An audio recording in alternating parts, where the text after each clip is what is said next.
Honourable Ministers, distinguished guests, ladies and gentlemen, Jambo, bonjour, assalamu alaikum. The topic of our discussion for today's session asks the question, how can higher education institutions build inclusive knowledge societies, particularly through open distance and flexible learning? Now we know, based on decades of experience and experimentation with open and distance learning, and more recently with the integration of digital technologies in the delivery of open, distance and flexible learning, that it is entirely possible now more than ever before for us to reach universal access to quality learning and teaching in higher education for everyone. We can now reach all learners in the most remotest part of the world.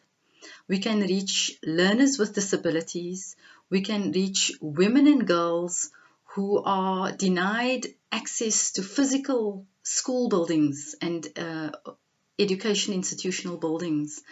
That through digital technologies, they can in fact be reached, and that it is possible to learn in a way that is personalized, and that learners can in fact access high quality content and create and produce their own digital content which they can upload onto an internet that is shared and collectively owned.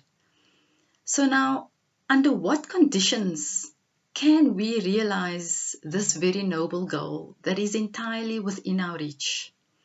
We've learned, based on evidence-based research, that the following are absolutely critical success factors.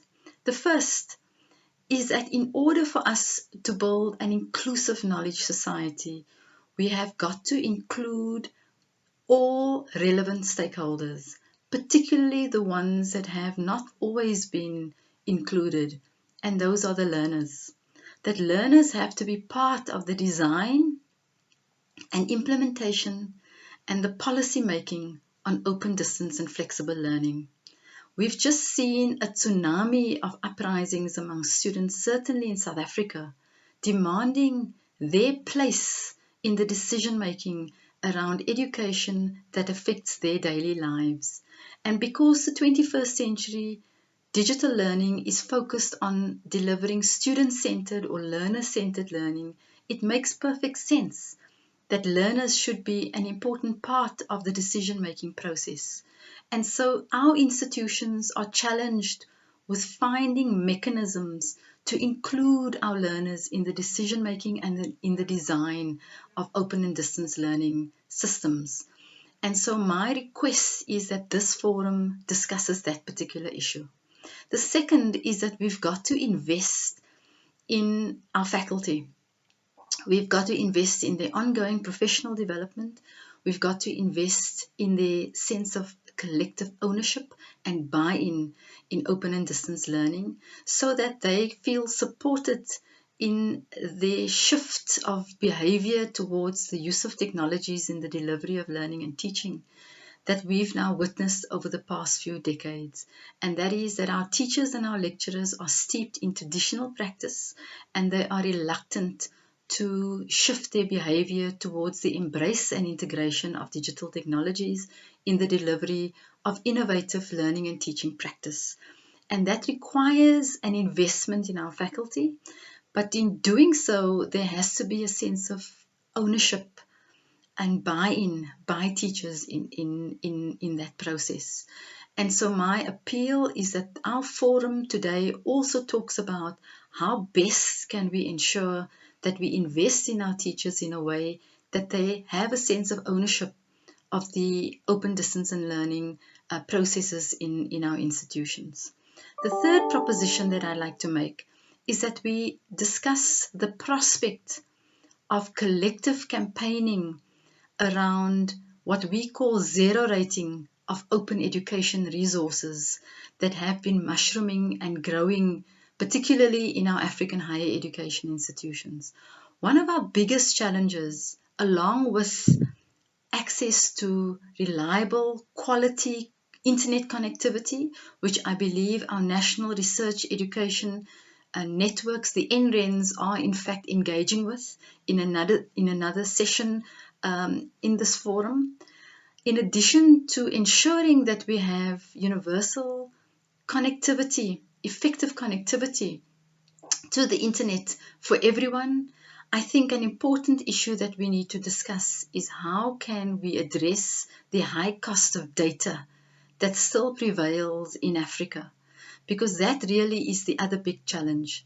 And in South Africa last year, we've experimented with zero rating the education content that have been vetted and that is available by our universities. So we've had 3 network service providers zero rate, which means that there are no data costs charged to the user when they download vetted and identified digital content.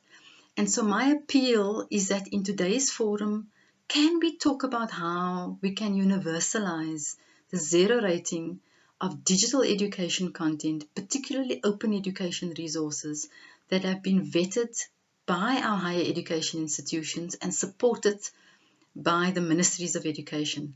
I think that if we get these 3 particular things right, along with other important factors, but if these 3 priorities are given to including our learners, investing in our faculty, and in zero rating digital education content, that can go a long way in reaching the Noble Sustainable Development Goal number 4 in particular.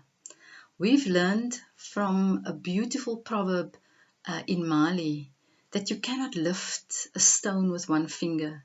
You need the whole hand. And in our case, if we want to place higher education institution in the hands of everyone, then we have to work with all stakeholders in ways that are inclusive. And I invite all of you to debate and discuss this very critical issue so that we can in fact reach our noble goals. Thank you very much.